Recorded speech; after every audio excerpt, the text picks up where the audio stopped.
में एक सॉन्ग गाने का प्रयास करता हूँ।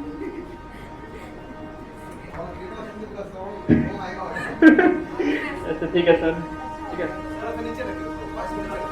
सर, हमको वही दे दीजिए, हमको अच्छा लग रहा है थोड़ा, इसमें हमको प्रॉब्लम हो रहा है।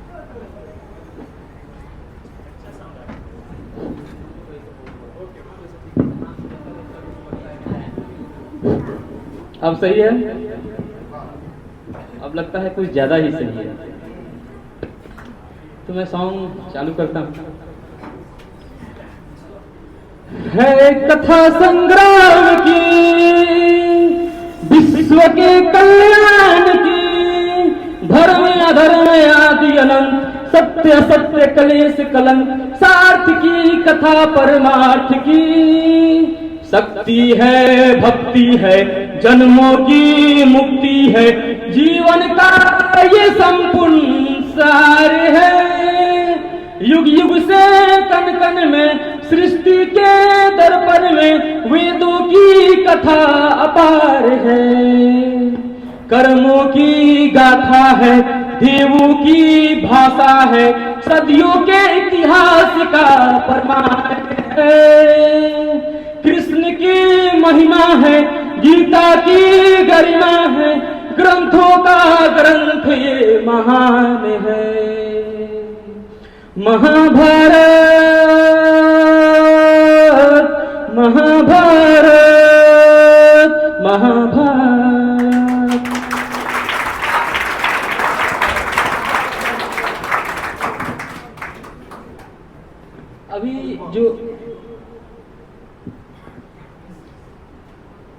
अभी जो मैं कविता पढ़ने जा रहा हूँ, इसके पहले मैं इसके बारे में थोड़ा बता देता हूँ। बहुत लोगों ने तो महाभारत देखा ही होगा, लेकिन जिन्होंने नहीं देखा है मैं थोड़ा सा कुछ बता दूं। देखिए कहानी कुछ ऐसी है, हम लोग पिछले क्लास में भागवत गीता पढ़े थे लोग, और उसी में से सूक्ष्म सा एक है ये जो कविता है। आप जानते होंगे लोग पांचाली के बारे में, वो पांडव की पत्नी थी, और उन्होंने जब ये इंद्रप्रस्थ जब निर्माण हुआ था, तो जो दुर्योधन है वो जो दुर्योधन है वो इंद्रप्रस्थ घूमने के लिए गए हुए थे।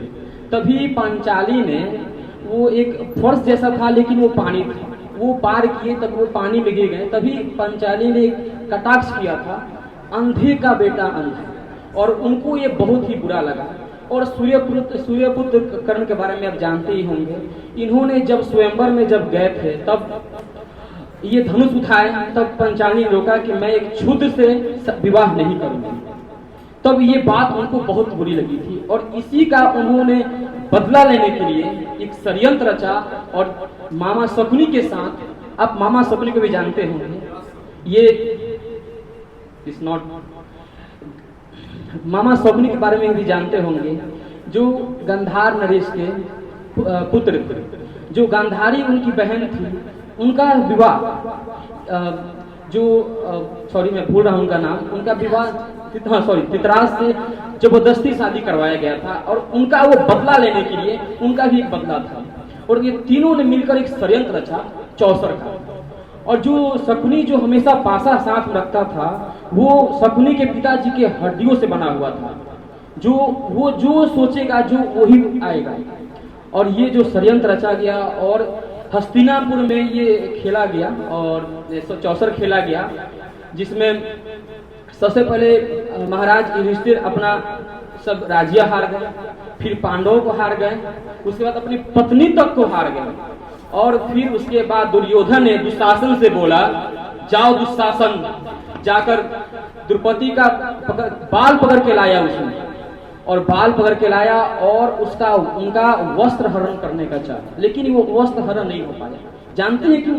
क्योंकि एक बार की बात है, जब भगवान श्री कृष्ण का उंगली कट गया था, तो द्रौपदी ने अपने पल्लू से एक छोटा सा टुकड़ा फाड़ कर उनके हाथों में बांधा था।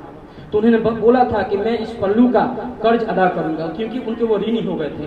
उस दिन दुशासन के हाथों में 10,000 हाथियों की शक्ति थी, फिर भी वो द्रौपदी का चिन्ह हरण नहीं कर पाया। वो उनका साड़ी उतारते गया, वहां साड़ी का पहाड़ लग गया, लेकिन उनका चीर नहीं कर पाया, क्योंकि उन पर भगवान श्री कृष्ण की महिमा थी।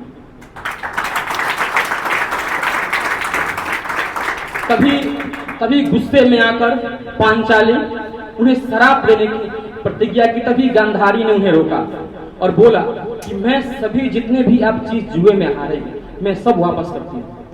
उन्होंने बोला अपने बेटे से तुम सब वापस कर दो, लेकिन दुर्योधन वापस करने से मना कर दिया और बोला, इसके लिए शर्त रखा कि अगर ये 12 साल का वनवास और 1 साल का अज्ञातवास करेंगे, उसके पश्चात में सभी चीज लौटा दूंगा। इन्होंने इसे स्वीकार किया और 12 साल का वनवास और 1 साल का अज्ञातवास मतलब कि आपको 1 साल तक पहचान में नहीं आना है। अगर पहचान में आते हैं तो पुनः 12 साल का वनवास और 1 साल का अज्ञातवास करना होगा।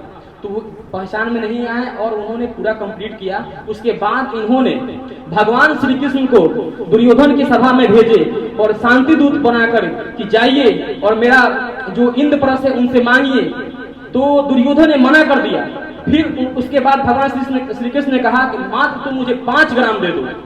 फिर भी वो दुर्योधन ने मना कर दिया और बोला मैं एक सुई की नोक तक जमीन नहीं दूंगा।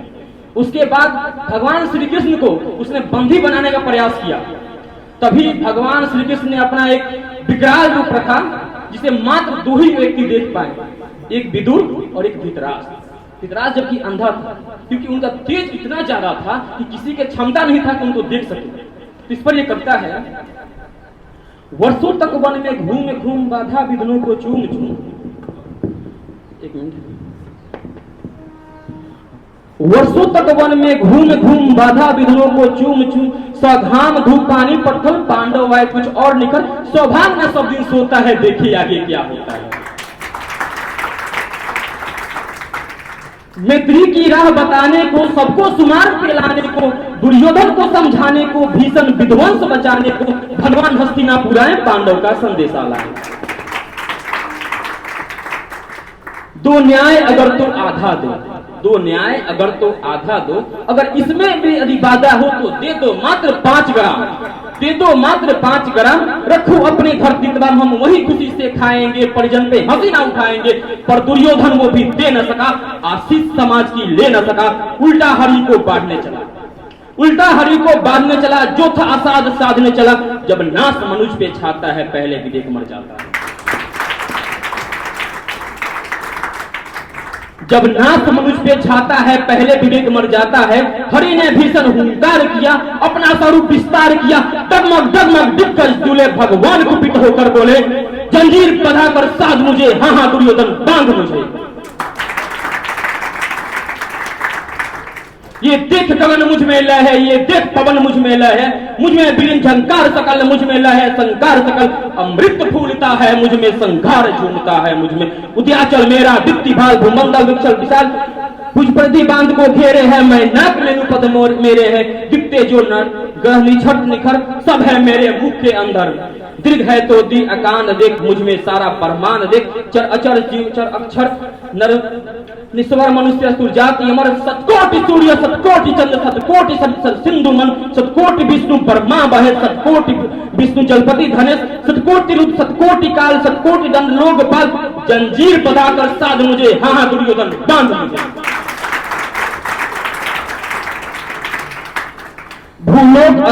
भूलोक अतल पाताल देख, गत और अनागत काल देख, ये देख जगत का आदि सृजन, ये देख महाभारत का रंग, मिटकों से पटी हुई भू है, पहचान कहाँ इसमें तू है। अंबर में कुंतल जाल देख, सब पद के नीचे पाताल देख, मुट्ठी में तीनों काल देख, मेरा स्वरूप विकराल देख, जब सब जन मुझी से पाते हैं फिर लौट मुझी में आते हैं।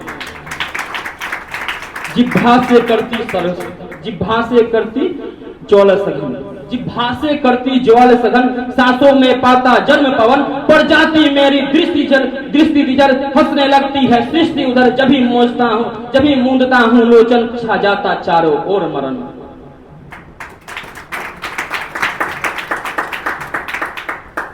बांधने मुझे तू आया है, बांधने मुझे तू आया है, जंजीर बड़ी क्या लाया है, मुझे बांधना चाहे मन तो पहले बांध अनंत गगन, सुने को साध न सकता है, मुझे बांध क्या सकता है, हित वचन नहीं तूने माना, हित वचन नहीं तूने माना, मैत्री का मूल्य पहचाना, तो लो अब मैं जाता हूं, अंतिम संकल्प सुनाता हूं, याचना नहीं अब रण होगा, याचना नहीं अब रण होगा,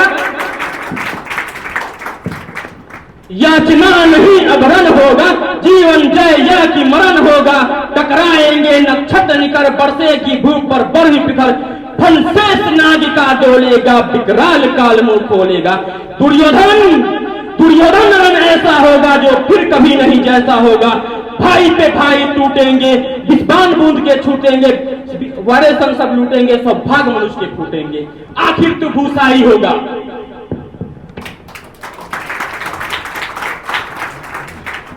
आखिर तो भूसाई होगा, हिंसा का पर्दाई होगा, थी सभा सब लोग डरे, थी सभा सब लोग डरे, चुप थे या थे बेहोश पड़े, केवल दो नर न अघाते थे, धृतराष्ट्र विदुर सुख पाते थे, कर जोर खड़े प्रबुद्धित निर्भय, दोनों पुकारते थे जय जय, दोनों पुकारते थे जय जय।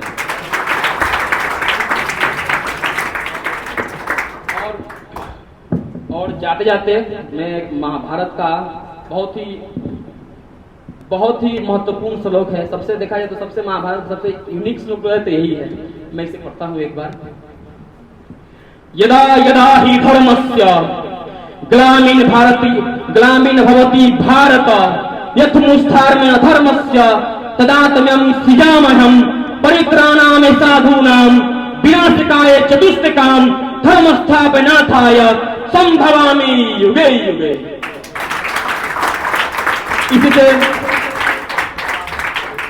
इसी से मैं अपनी वाणी को विराम देता हूं। जय श्री राम।